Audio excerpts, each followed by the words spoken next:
That's what we're going to implement. So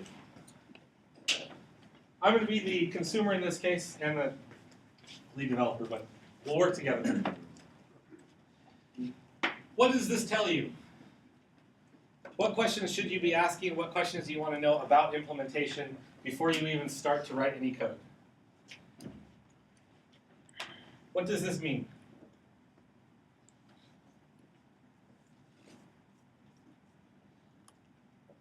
I'll put it on the rest of the inventory. Okay. What kind of data structure are we going to use for all the items? Okay, so we're going to need a data structure of some kind.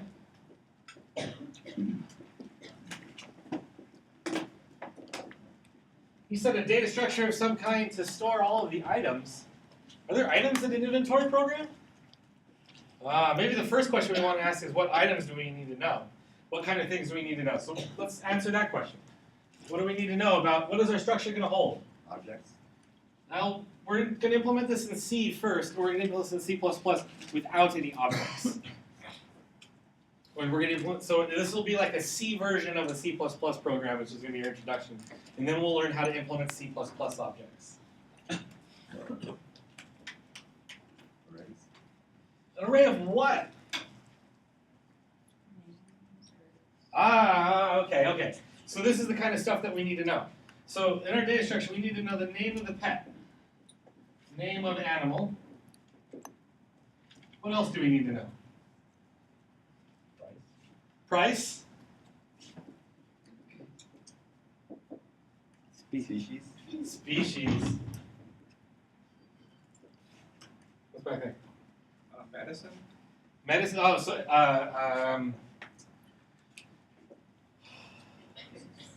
what is that called? Pills?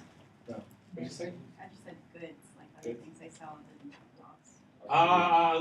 Let's make it even simpler. Let's just make it just animals. We're only going to sell animals. Other. I could say meds, but I don't know what I was. I don't know. Quantity. Huh? The quantity.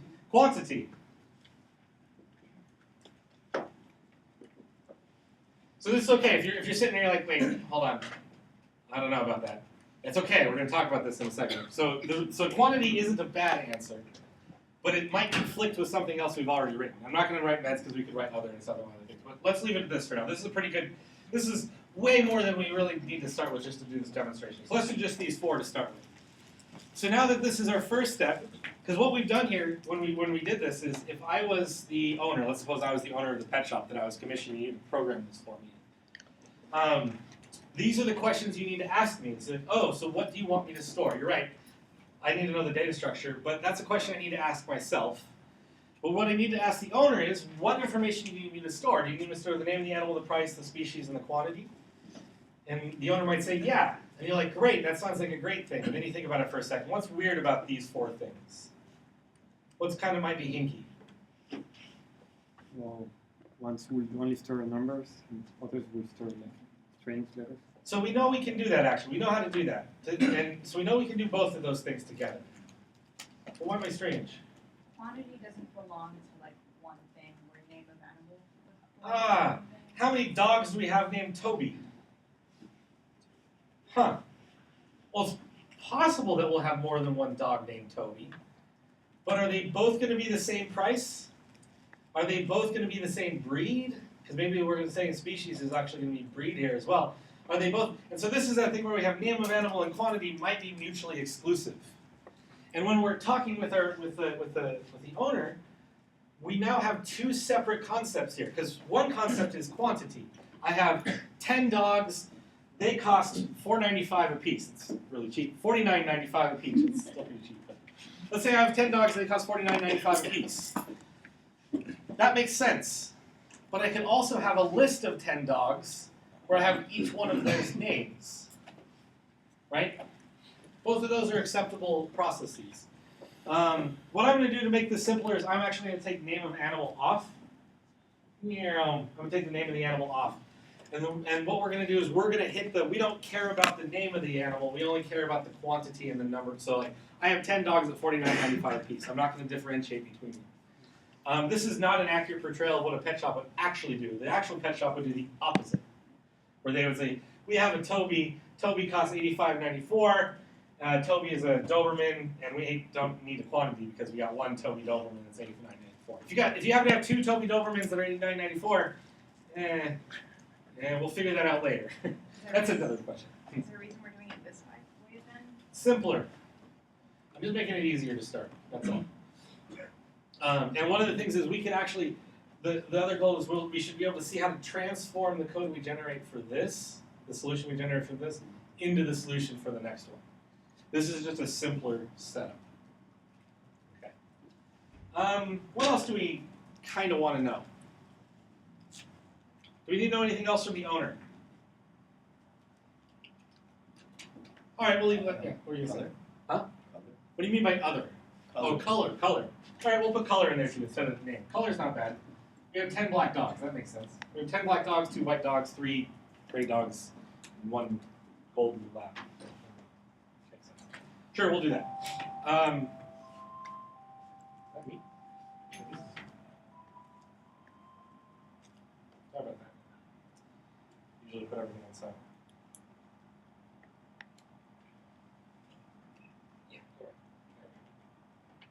Okay. Let's say that's all we need to know from the owner. What do we need to think about now? So now we have a data structure that's going to store these things. If we were going to implement this in C, what data structure are we going to use? A struct, because that's our data structure to start with. It's just the struct. So we'll have a struct that'll store each one of these for us. And we can put the color as a character array. We can put the price as a, what should we use for the price? A double. What should we use for the species? Character array. What should we use for the quantity? An integer, right? Not usually going to have a half a dog unless they're missing like some legs and stuff. Which at that point maybe they'll be worth more. Sorry. What's the second thing? I got a little dark. I apologize. What's the second thing we want to think about? Accessibility. What do you mean by accessibility? What the owner has to do in order to get that information. User interface.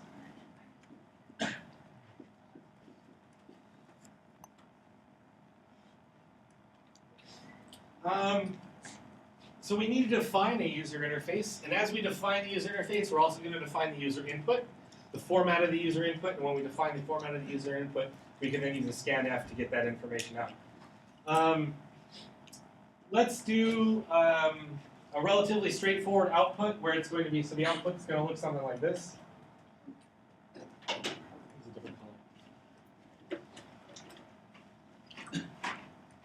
Let's use the output, we'll look something like this. We'll have out. The output will be species, color, quantity, and price with an identifier in the beginning. So a number identifier.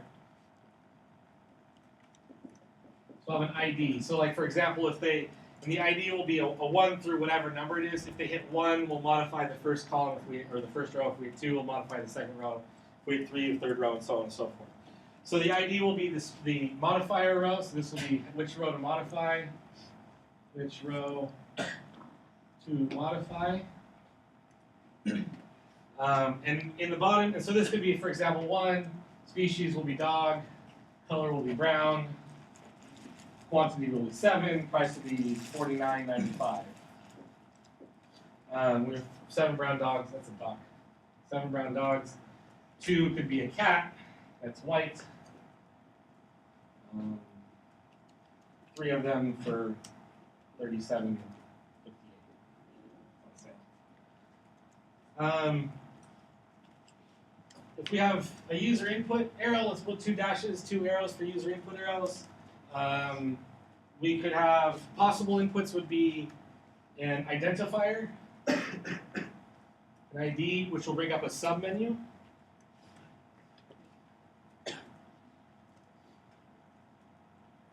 Submenu, and that submenu would be, what kind of things would we do in a submenu?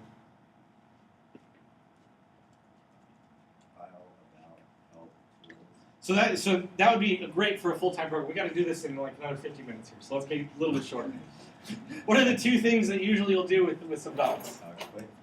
Well, so we want to be able to quit. So let's say, so we have, so the input can be, I'm going to write it over here. So input possibilities, so we have input, right? So we have a quit, we have an ID, and the ID will lead to a submenu. And what would the submenu allow us to do with an ID? So for example, if I hit 1, that means I'm going to be talking about the brown dogs. What can I possibly do with brown dogs? Sell them I could sell them. Sell them. What else could I do? Change price.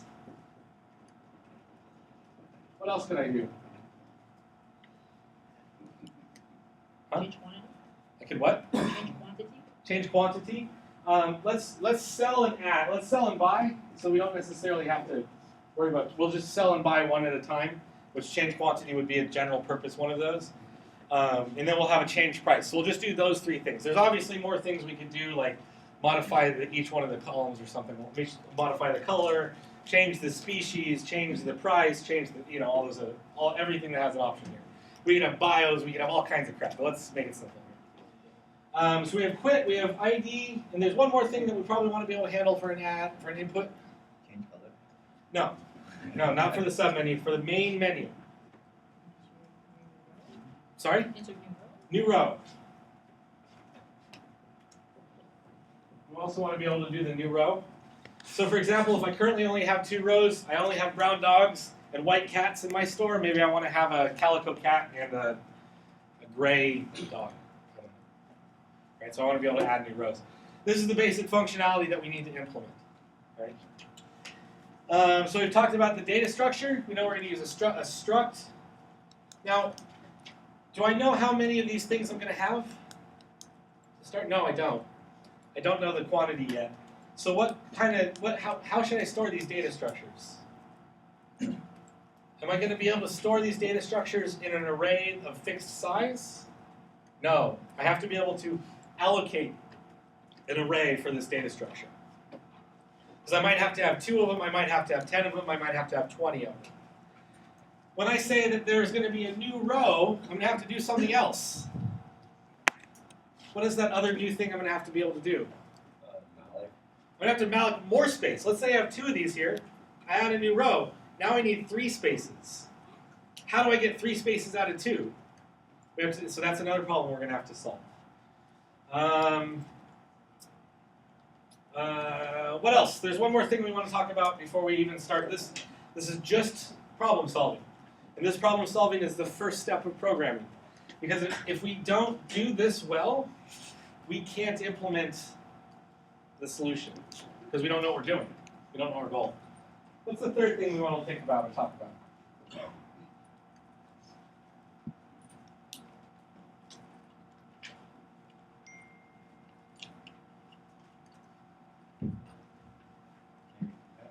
What's the third thing we want to think about?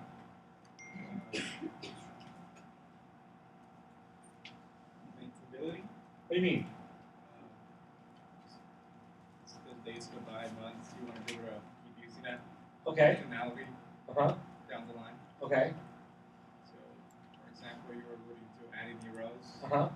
You would have to be able to, I don't know, maybe delete it and rebuild it again. Okay. So we could delete a row. We could add a delete row in this down here as well. That'd be fine. But so you hit about something you talked about. We want not necessarily maintainability, but we want this program to work for a long time, right?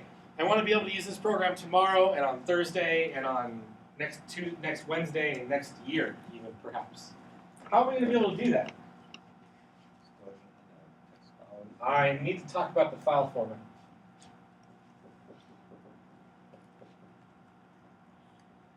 I'm not going to be able to assume that my program is running continuously. I'm going to have to assume that the program will shut down or crash, or if they're going to be able to quit, I don't want them to lose all their animals. I want them to be able to maintain these things. So we have to talk about the file format.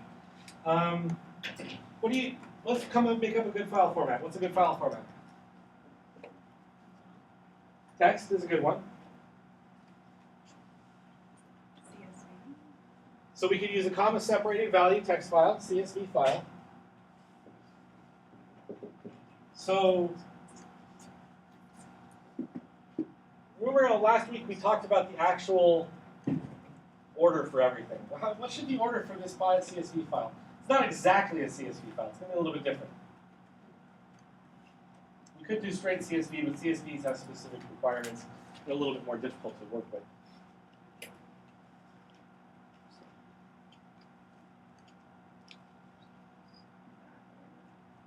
So we could do it this order, right? So each row will get what? How much? Each row will take up what in the text file? Sorry? Oh no, it's totally, we don't know how long it's going to take. We don't know the number of bytes. So each row, each row is what? Uh-huh.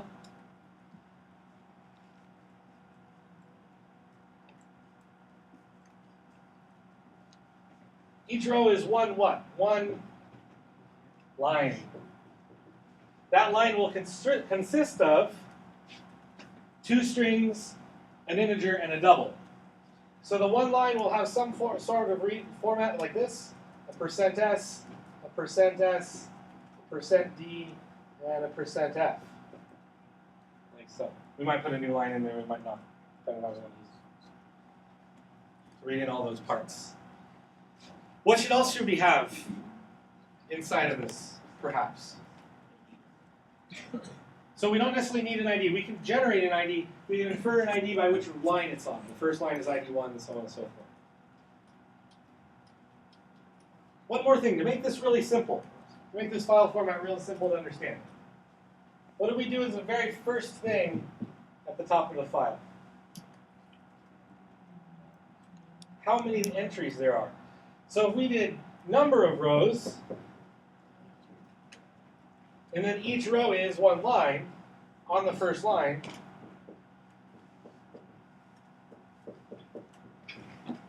we could get the number followed by this. And so a number would be a %d as our first read. This also, what does that %d tell us in regards to this thing over here? How many of these we need, which tells us how much we have to do what with. How much we have to malloc. Right? Okay. So we have the data structure, we have the concept of the user interface, and we have the concept for the file format.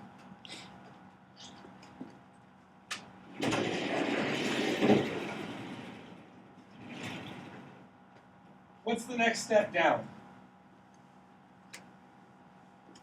Next step towards programming the solution. Do I just start coding? Instead of coding, let's break this problem up some more. And let's break it up instead of more conceptually along these lines. Let's break it up in terms of functions that we may want to implement so that we can write this program. What's one of the big things we'll need to be able to do? Sorry? Allocate memory. Okay, so we'll have to be able to allocate memory. Now, when you say allocate memory,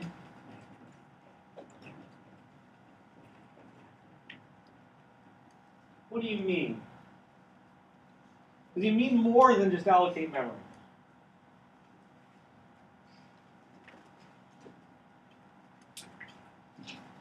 There's more to it than just that. Am I just allocating random bytes in this problem? What am I doing?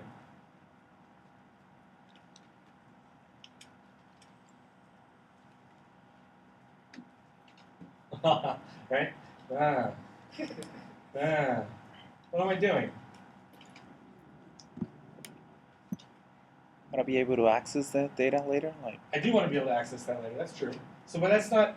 So that's not the part that. So there's something more. I'm doing more than just allocating memory. Yes, at the lowest level, that's what I'm doing. What am I doing conceptually?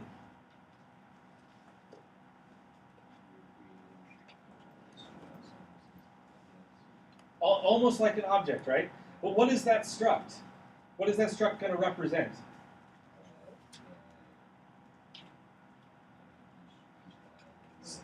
Add an. So really, what we want to do conceptually is add an inventory item.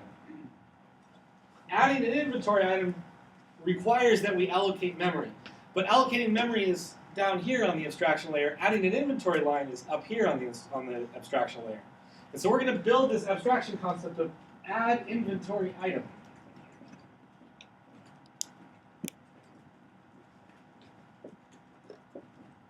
We're going to build that function add inventory item.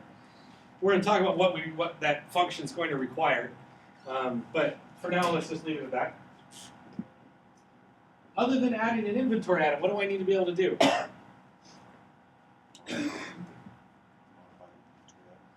Modify inventory item.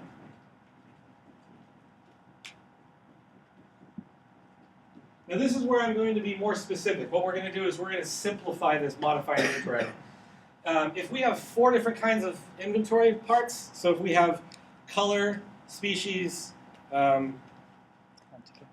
quantity, and price, let's change this modify inventory and let's just restrict it to just one.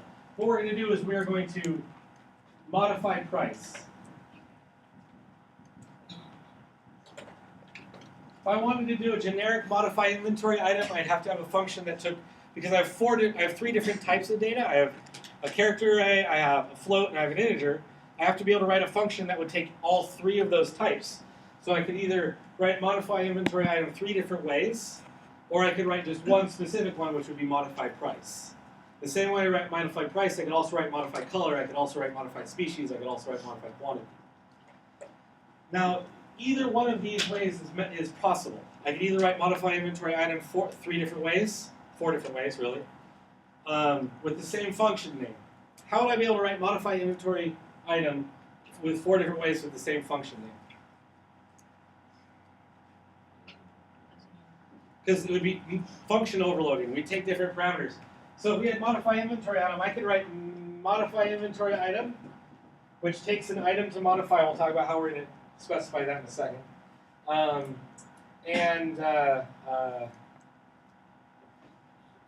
Well, I don't even know how to do that part right. But we could do, for example, oh no, I do know. So we could do an int here. So this would be int amount. I forgot what the integer was. So we have the modify inventory amount with the pointer to where we want to modify and the amount that we want to change by. That's an integer one. And we could also have an MII with the same argument, but instead of an int, we'd have a float value. So that would change the price. We could also have a modify inventory item with the same argument, and then a char star color. Let's say color here. Now, could I have another modify inventory item here with the species? Char star species. Could I write these 4 functions? The last 2 conflict because they both have this char star as the function here. And I can only have the same function name if all the arguments are different, right? So this first one and the second one and the third one are fine, but these last 2 would conflict. And so I couldn't write both of these. It's also not as intuitively obvious. Let's suppose that I want to actually change the value one, but when I call it, I would say modify inventory item, whatever our value is, by 3. Is that an integer or a float? So I'd be calling that one, not that one. But could I call this one with a 3? I could, but then I'd have to remember to put 3.0 with an F after to make sure that one gets called. And so that's what happens is this leads to confusion in what's happening. Whereas if you have specific names for specific types or specific fields, it makes it much simpler to implement and much simpler to use. So for simplicity for this assignment, or for this part, we're only going to do modify price.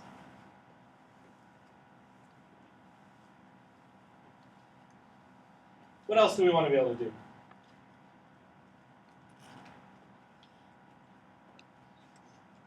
Start. So when we start the program, we're always going to assume that we start in main. Main always gets started. What do you mean by start the program? I guess I mean like I'm looking at the program using it on the computer.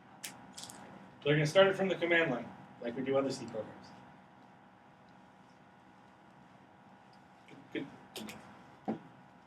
What else do we need to do?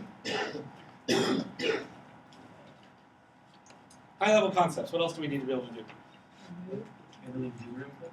So we need to have the user interface. So we'll have the UI. And we'll have the UI just as a third column, and we'll write all the UI together. The UI stuff is primarily what you've done in 107, 108, and so on and so forth. Primarily done UI writing. Number 4.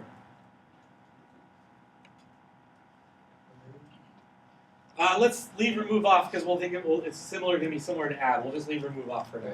We'll figure out how to do it later if we have time. One more thing we need to be able to do that I can't do yet. Huh? Quit will be simple. It'll be part of the UI.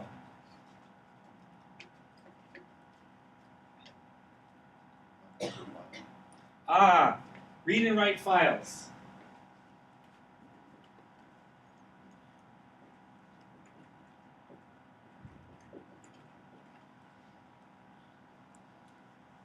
We'll have one that'll be able to read the file and put in and create the data structure for us so that we'll be able to then use it in the user interface. And then we'll also have a function that'll be able to write the file such that when we do quit, we'll be able to save it up to the hard drive. For this structure thing, would it be bad if you wanted to alias it? You could, but I wouldn't do that. I would just, when you GCC it, you just compile it to a program name. In my head, I was just considering that they probably don't have things. Well, they're not using the C. They're running a program.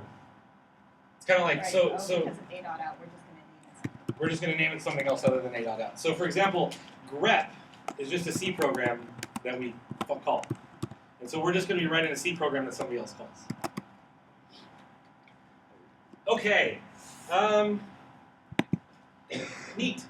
So let's start. Now we're going to start doing a program. Now that we're finally kind of, or now that we're not programming, we've been programming, let's finally start coding. We know these are the primary things that we're going to be able to do, so we know we're probably going to have a function that's going to be called add inventory item. We're going to have a function called modify price. We're going to have a function that does some UI elements. Maybe this will just be main. So let's make this a function. Let's make this a function. Let's make this main because that's the main thing that's going to be happening all the time is going to be the UI. We'll just put that inside of main for now. And then we'll have 2 functions for the read and write files. That's how we'll break this down. We need to know how we're going to write our structure. One of the cool things about C++ is that C++ supports nearly everything that C does. So when we write this as a struct in C++, we're going to see the same kind of behavior that we did. Where most of this is going to be in C, and then some of it's going to be in C++. And we'll do a little bit of both. And we'll slowly migrate from C to C++, and we'll see where we're going to change things. Any other questions? Okay. So, what do you want to start with when we start writing our code? Let's start with our struct. So I'm going to have, it's going to be a little bit all over the place, unfortunately, because I can't make the whiteboards disappear. Can I erase this stuff over here then? Is this okay? Does I remember all this? Yeah, I got it.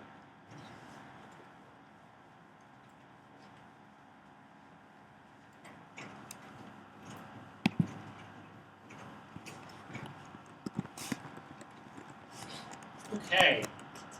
Let's start off with the struct. So we'll say struct. Let me put this in the center.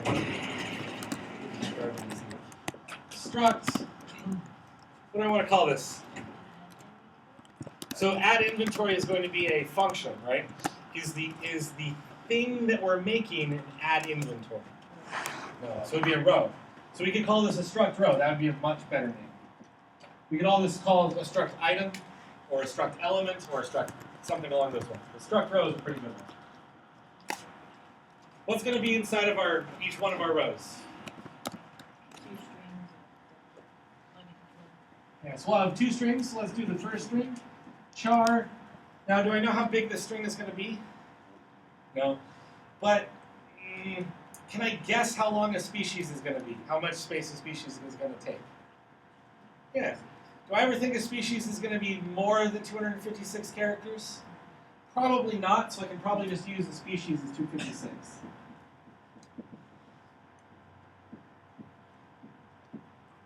Now this thing where we said we probably don't have to worry about this when we're implementing, this is exactly where our code gets broken by hackers.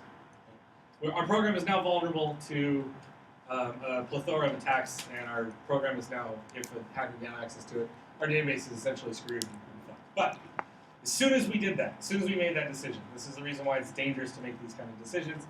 And generally, you just kind of have to go with the flow and be like, fuck it, let's give it a shot. Particularly when you're learning. So this is okay. This is what we're going to do. What's next?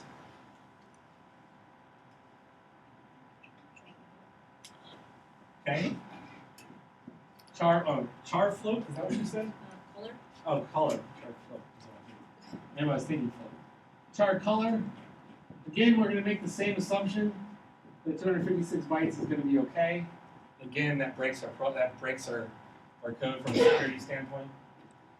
All the user has to do now is when they're adding a new row is put more than 256 bytes for either of those, or for both of them, and the rest of our program is now invalid, or garbage. We don't know. We'll have a float. Call price.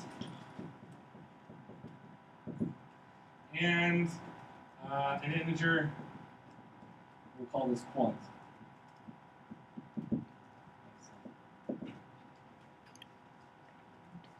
Any questions about our structure? We'd have to add the ID.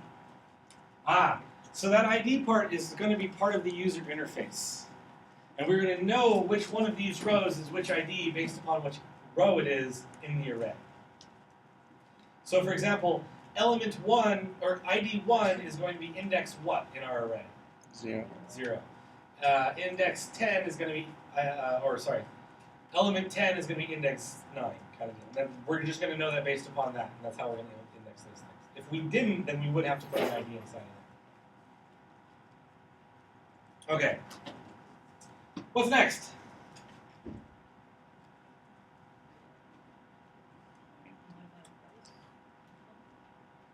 So you want to write the function modify price? Let's hold off on that. Before I write the function modify price, we're writing a C++ program right now, right? Or C programs. What goes on top?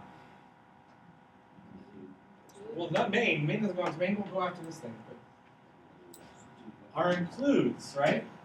So if we were doing this in C, we would use pound include stdio, right? And what does stdio stand for? Standard input output. We use the .h. We're going to use, for the C++ version of stdio is iostream. You'll notice that when you use iostream, there is no .h on the end of it. It's just iostream. iostreams stand for input-output streams. This is the object-oriented approach to input-output. We'll use the object-oriented approach to input-output with files. And we now have something called an in file and something called an out file. We'll learn how to use those as we get to them. We are also going to do away with the printf and the cin, or the printf and the scanf. We're going to start by writing the scanf, and then we're going to figure out how to use the cin instead, but we'll get there. What else? Anything else? Anything else? Yeah, maybe not. Might be able to get away with everything just as it is. All right, so after we do our includes, we have our structure. Before we even get to our other functions, what I'm going to do is we're going to do what's called a function prototype. So I haven't implemented my functions yet, but I know that my functions are going to behave and do something.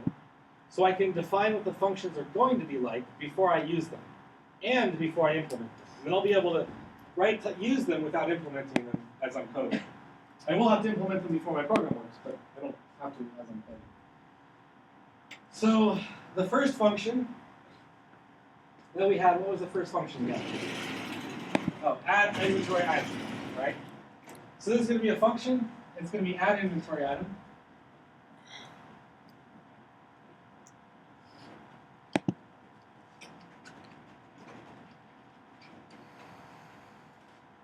So we'll talk about what the return value is after we talk about the parameters. What are the parameters to add inventory item going to be?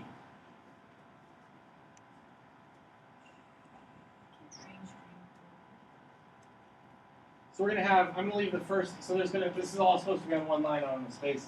We'll have the char array, which is going to be the species. We'll have the char array, which is the color. We'll have the integer array, or not the integer array, though, the float, which is the price.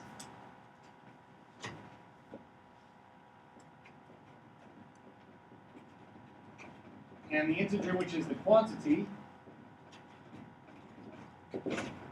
But I don't have, what's the first thing, the first blank line they're going to be?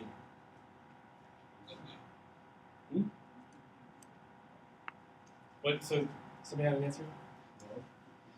So it's not going to be the row. When we're adding an inventory item, we're going to be adding it to what? The array. So this is going to be the array of inventory items. How do we write a pointer to an array of inventory items? Well, there's a rows. So we're going to say struct row. I'll write this in a different color. Struct row star. I'll call this INV for inventory. So this function is going to take our inventory, and then it's going to add one of these elements to our inventory. When we do this, when we add the new element to our inventory, we know we're going to be doing a what inside of here? A malloc of some kind. What is our function going to return? Row. Not just a row. It's going to return an entirely new inventory. So every time, because we're doing this as an array, and we're going to figure out why we have to do this when we're actually implementing this function. Every time we do the add inventory array, it's going to return an entirely new inventory. So the inventory is going to be updated. So we're actually going to return the struct row star. Now these other answers that I've gotten where it takes the row or it returns just the row, those solutions might work as well, but it's not necessarily going to be the way in this program. I'm going to force it to be this way, so that we're going to pass an array and return the array, and then we're going to see how that's going to work. Yes?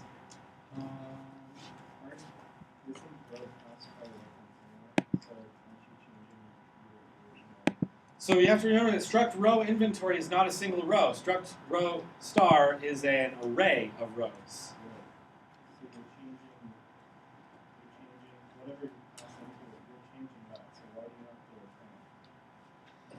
So if we use a handle, we could do it that way. But we're not using a handle because I want to avoid that. Let's suppose, so the simple answer is, if you don't whatever, that last sentence. The simple answer is, let's suppose I have an array of 3 elements, right? Can I put a 4th element into that array? No, because the array is fixed size. How do I get a 4th element? I make a new array of 4 elements long. Then I copy each one of the 3 previous elements into the new array, add my 4th element, destroy my previous array, return my new array. That's how we're going to do this. Good question. Other questions? All right. That's going to be a struct row, add an inventory item. So I haven't implemented it. So this is all in one line. I put a semicolon at the end. What this does is it tells the compiler that this function has not been implemented yet, but you can now use it. You can write it in your code, and then later, when you implement it afterwards in your program, you can use it. It'll use that implementation. The other functions we're going to use are modify price,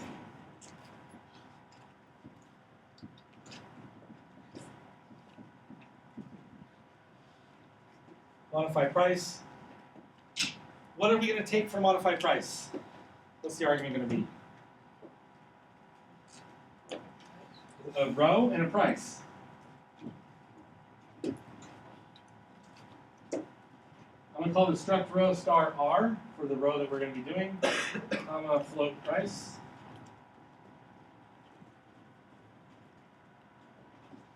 Now do I need to return anything in this case?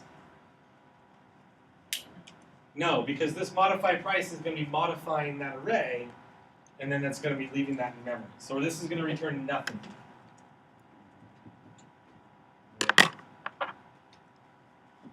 What else we got? UI, we'll put that in main, and the read and write files, we'll start with just read file, and then whether or not we write write file will be dependent on the time in class. Okay.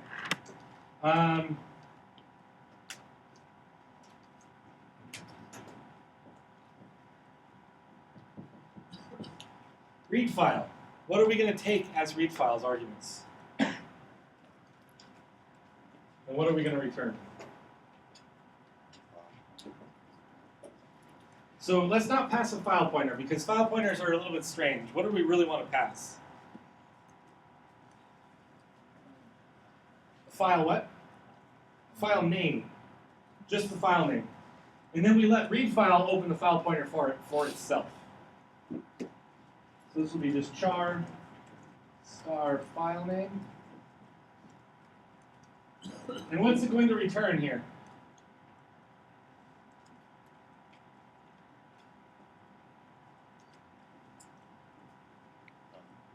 Nothing. No? That's not true. I'm sorry. Absolutely incorrect. The inventory.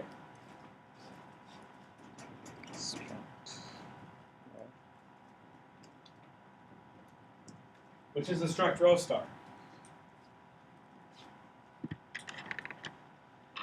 And then, if we have time, which we probably won't, we'll think about writing a write file, which is going to be very similar. But instead, it's going to return nothing. It'll take the file name and the inventory to write. One of the things that's important to notice is as we've written this, we have a struct row star here, we have a struct row star here, a struct row star here, and a struct row star here. We have 4 usages of a row pointer, struct row pointer. 3 of them are the same, 1 of them is a different usage. Which one is the different usage?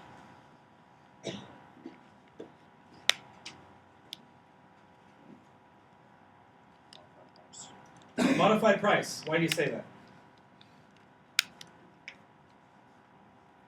It's the only one not returning struct row star, which is not. So this one here, this struct row pointer is going to be pointing at a single struct row. All the other 3 instances are pointing at the entire array of inventory. That's the difference between these 2. Can you tell by looking at struct row star? Did you know before I told you that? Those are 2 questions you have to ask yourself. Now, when you're looking at this, and if you can't see that, if you can't see the difference, this is the reason why Java has different calling conventions, and C++ doesn't necessarily. But it becomes difficult here to differentiate between an array of something and an element of something.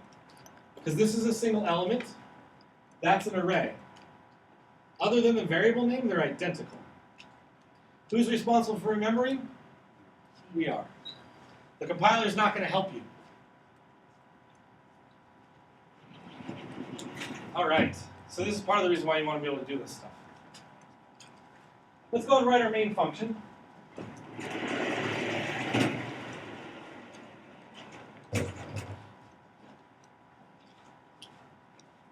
So we have our account include over there. We'll just start with our int main.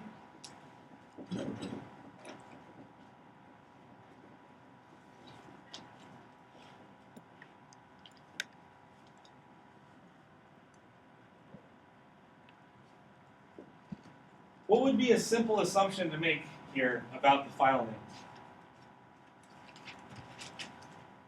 for the database?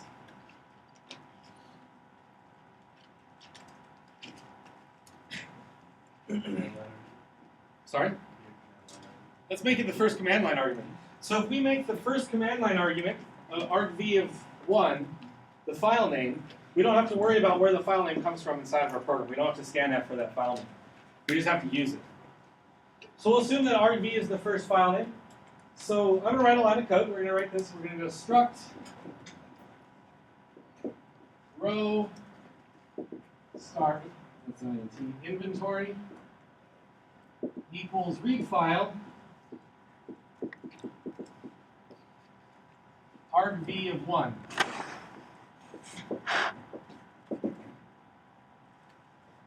I now have a complete inventory.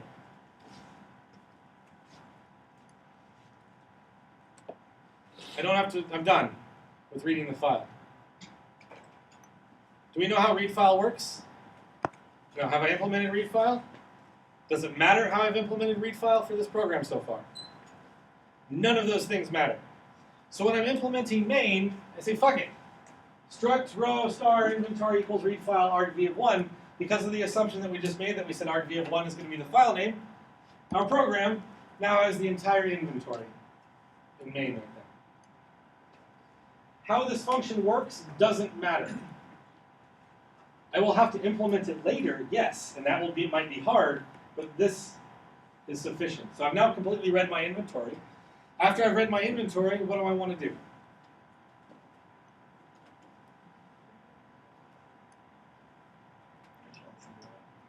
I want to print the UI out, right? So let's go ahead and print that UI out. So we're in a for loop, so I'll say for I equals 0. I'll leave an I up here defined. Actually, since we're in C++, I can write do an int I inside my for loop. Int I equals 0. I is less than 1.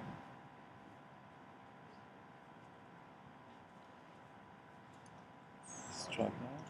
Size of the inventory. Do I have a variable that is the size of the inventory? No. Do arrays have a length property in C or C++? No, they don't. Shit. Alright, okay, so I'm going to need a count in here. So I'm going to put an int count. And count is going to have to be updated by read file somehow, but I haven't implemented that yet. So I'm going to have to remember to do this. So I'm going to put a big count in orange here. We're going to block it off there. Now the count isn't correct yet. If I don't do any more to implement count correctly, then my program won't work. But for now, what I'm going to do is I'm going to ignore the fact that count doesn't work, and I'm going to continue until I get farther along. And then I'm going to come back and reevaluate what my read file and how my count should be working in that. I plus plus. So for I is going to go from 0 to the number of elements that I have in my count, which will be the number of elements. I want to go ahead and print this out. So we'll do, how do we do this in C++? Or C, I'm sorry. We'd use a printf with a formatting string. I'll go ahead and write it twice, once in C and once in C++. So the printf version looks like this. Printf, we'll do a %d. That's going to be the index, right? We'll do a %s for the species, a %s for the color, a %d for the inventory, and a %f. We'll do a 0.2 or a 0.2f for the price. With a new line. And that's going to be I plus 1 for the index. Because we want to go from 1 to 10 instead of 0 to 9 for 10 elements. Why would I want to do I plus 1 here?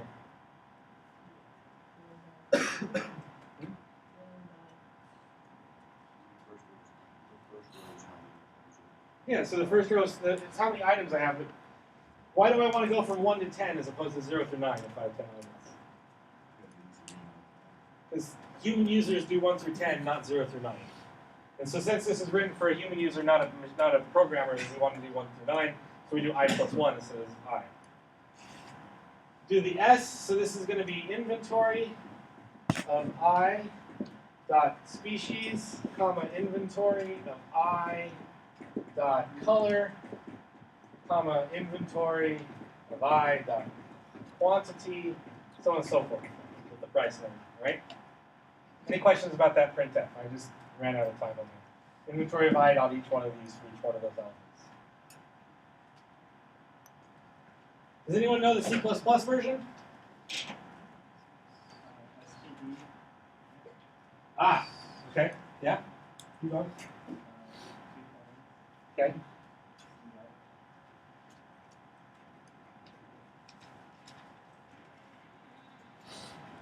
So C out is the standard out for C++. So if I wanted to be able to print something, I'm going to do std : C out. Let me write this bigger. All lowercase.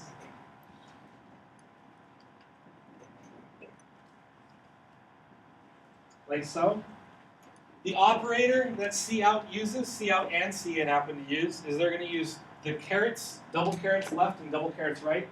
Double carets left for cout. So when you're looking at these two left carets, you want to think about the thing on the right of this thing, I'm going to shove into the thing on the left. So for example here, if I want to put the I+1 here, I would do I+1. And so I+1 gets shoved in the standard out, and it will be printed out. Then I want to shove in a space. Then I want to shove in inventory of I dot species. Then I'm going to shove in a space. Then I'm going to shove in inventory of I dot color.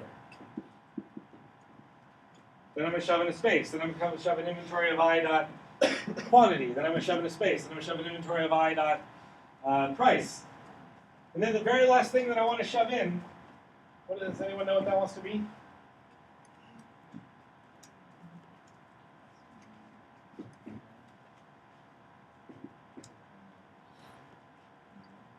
What's that thing called? The new line, or the end line. So I'm going to shove in an std : end out, which stands for end line. And then I'll put my semicolon on the end. So you don't have to use the forward slash dot or backslash n, forward slash n to do the new line. You can just do the standard out end line like so. End out. std : end out. This will go ahead and print all of our elements. Is anything in main significantly different besides the cout from what we would be doing in C? They're pretty much identical.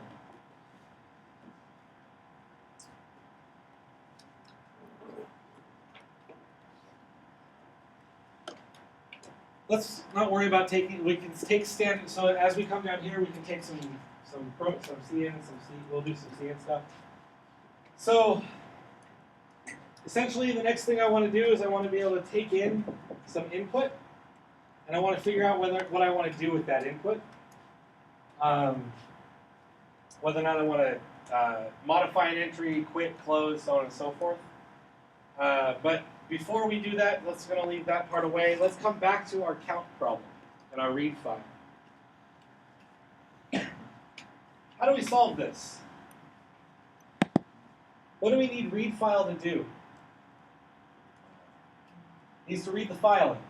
And when it reads the file in, read file needs to return the array of inventory items and what? It also has to return how many elements that is. Can read file return two things? No. So how do I get read file to return two things?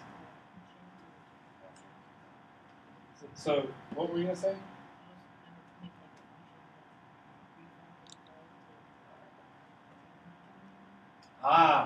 So we want read file to modify this count, correctly?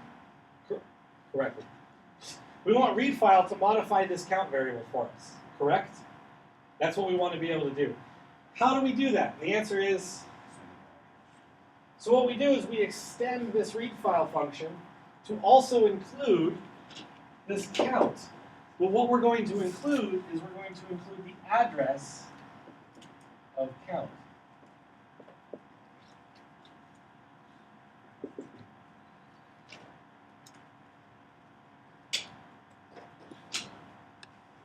Like so.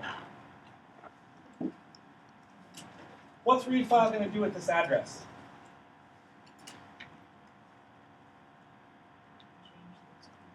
It's going to change the contents of this address. And so if we're looking at memory,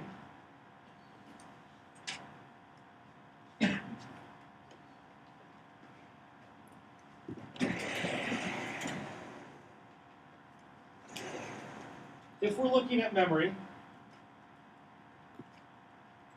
and count is allocated here, this is where count is allocated.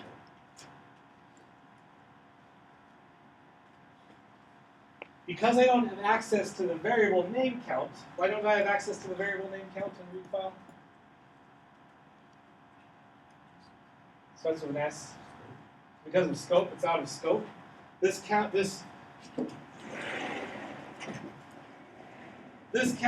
not in that read function's scope. What I can do is I can pass the address of count to read file, so that read file has a pointer pointing at count. So let's say count is now going to have a variable here that it does have in scope that points there.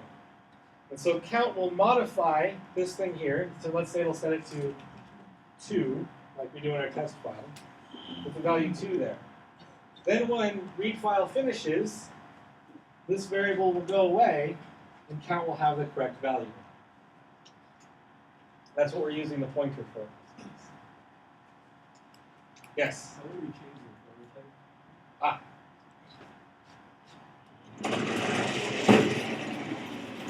Oh, did I erase all the prototypes? Oh, it's over here. I'm sorry. There's a read file down there. So what we do is our prototype would be modified to be comma int star. And it doesn't have to be count. Well, let's call this n instead of count, so it's obvious. Variable name does not matter. You can call it monkey if you like. Start having this.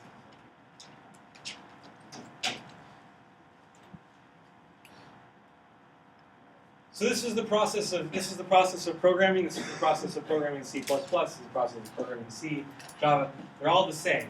It's really this process that we're following through, where we figure out what we want to do.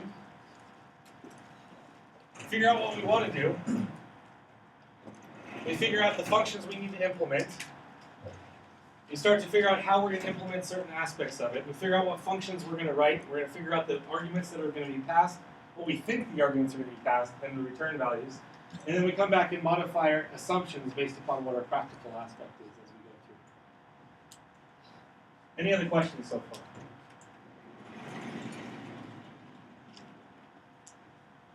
far? Okay. Which of these functions do you want me to write here? Because currently, we haven't implemented any of those functions. We're just assuming that they're correct, which is the assumption we should make in main, but we haven't implemented them.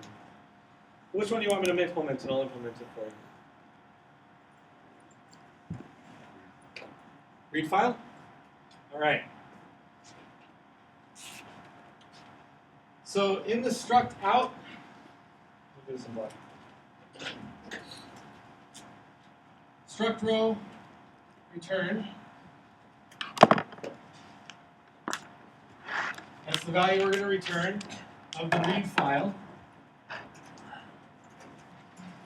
which is going to be a char star, which is going to be the file name. We're also going to have an integer star, which is the count, which I'll call n in this case, like so.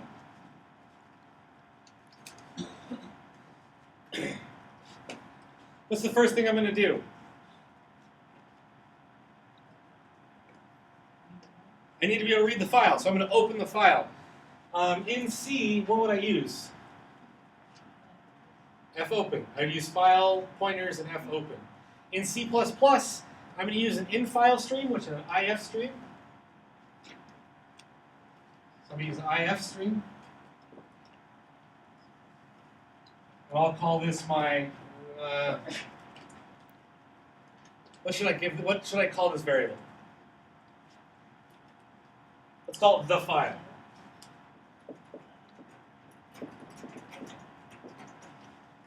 I'm going to pass to the in-file stream argument fn.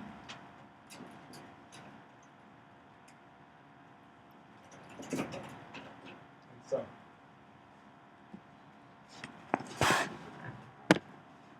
When you're looking at that, you should be like, what the fuck is going on there? Where? This is C++ syntax for how to construct an object that lives on the heap. The file is the variable name. IFStream is the object type, it's the class. This part here is the arguments to the constructor. What's the arguments I'm passing to the constructor of my IFStream? The file name. So I'm going to be constructing it like this. This is the constructor that I am now making, or that I'm calling. Yes? On the stack. Did I say on the heap? I meant on the stack. So the file here is constructed on the stack. So the inputs, the IFStream is constructed on the stack. What's the first thing I'm going to be reading? Which is the first line. What is that? It's the number of elements. The number of elements is going to be stored inside of this place, correct? So what I'm going to do is I'm going to say star n. Star n is what? It's the, let me say it again. N is the location of the count. Star n is the count. Right? No? Maybe? So, in our main, where'd our main go?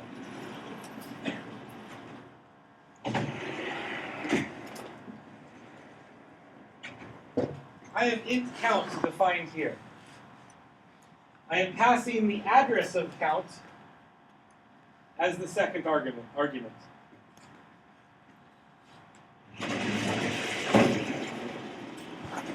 The variable n is a pointer. The value of n is the address of count. Star n is the value of count.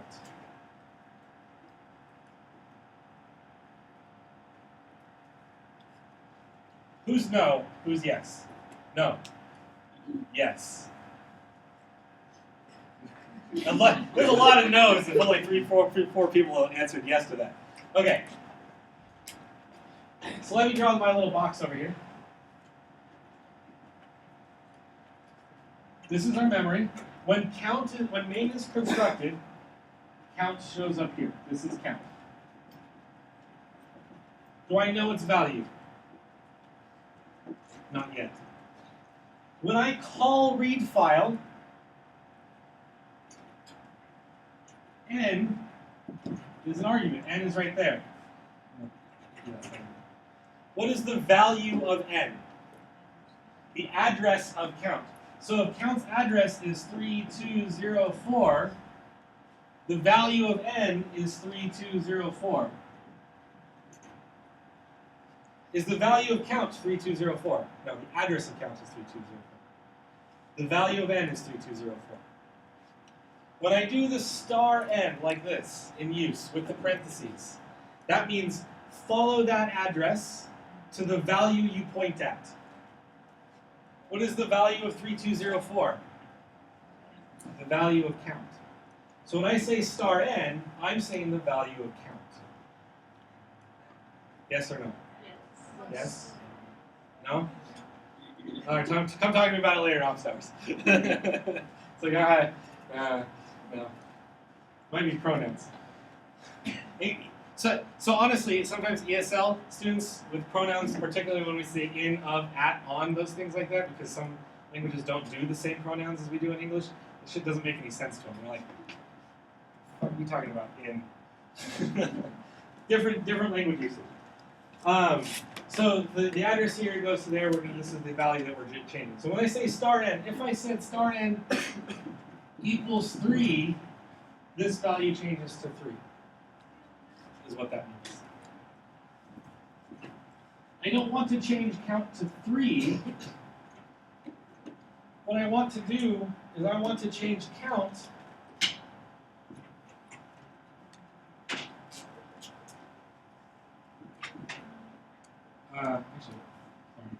I want to change count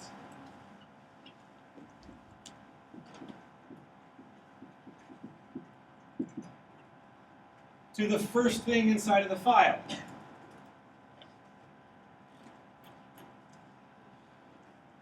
So remember what does this mean? Take the thing on the right and shove it into the thing on the left. So what this is going to do is it's going to say, and this is really take the, whatever this is an integer that we're talking about. Take the first integer out of this file and shove it into this thing. Since the first integer is how many, I'm going to take the count out of the file and shove it into the count. That's what I'm doing with that line right there. Right? Now what I'm going to do is I'm going to go through all of these elements. I'm going to take them out of the file and shove them into the respective place. So now I'm going to say struct row star inventory equals. How do I get some more space? I'm going to malloc this. Malloc this.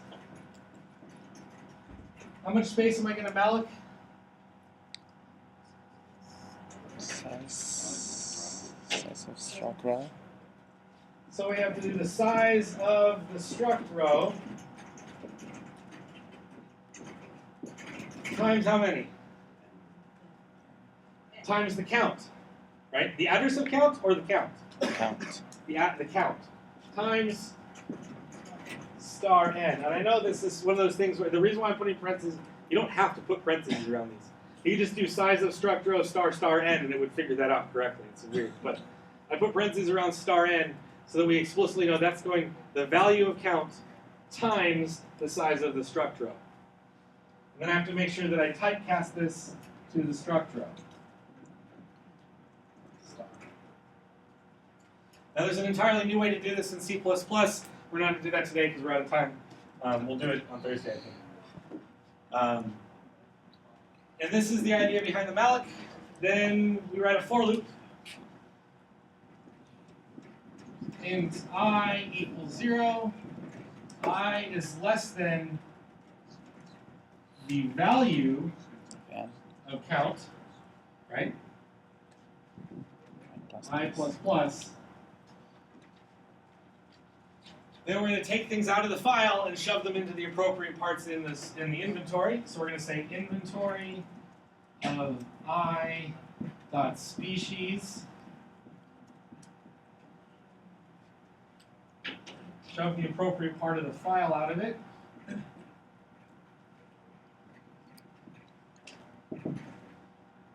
Inventory of I.color, shove the appropriate part of the file out of it. Inventory of I.whatever, shove the appropriate part of the file out of it, so on and so forth. What's the thing that we're missing here?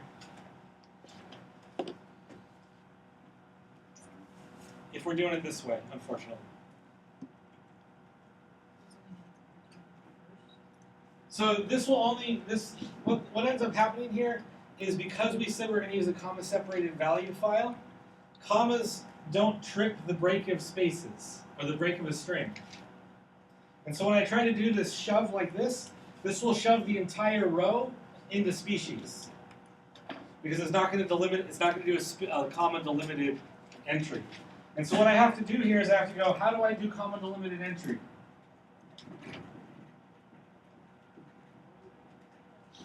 How do I do common CSV? But otherwise, that's the basic idea. And there's a way that we can tell the file to break on commas as well as spaces so that we have a comma delimited file. The same way when we're doing a cut, we're saying, hey, let's break on commas as opposed to a space. Or let's break on a period or a colon as opposed to breaking on a tab. We can do the same thing with our IF string. Yes? Couldn't we just bring in the whole line and replace all the places? We could. What function would you do to all the replacement? Yeah.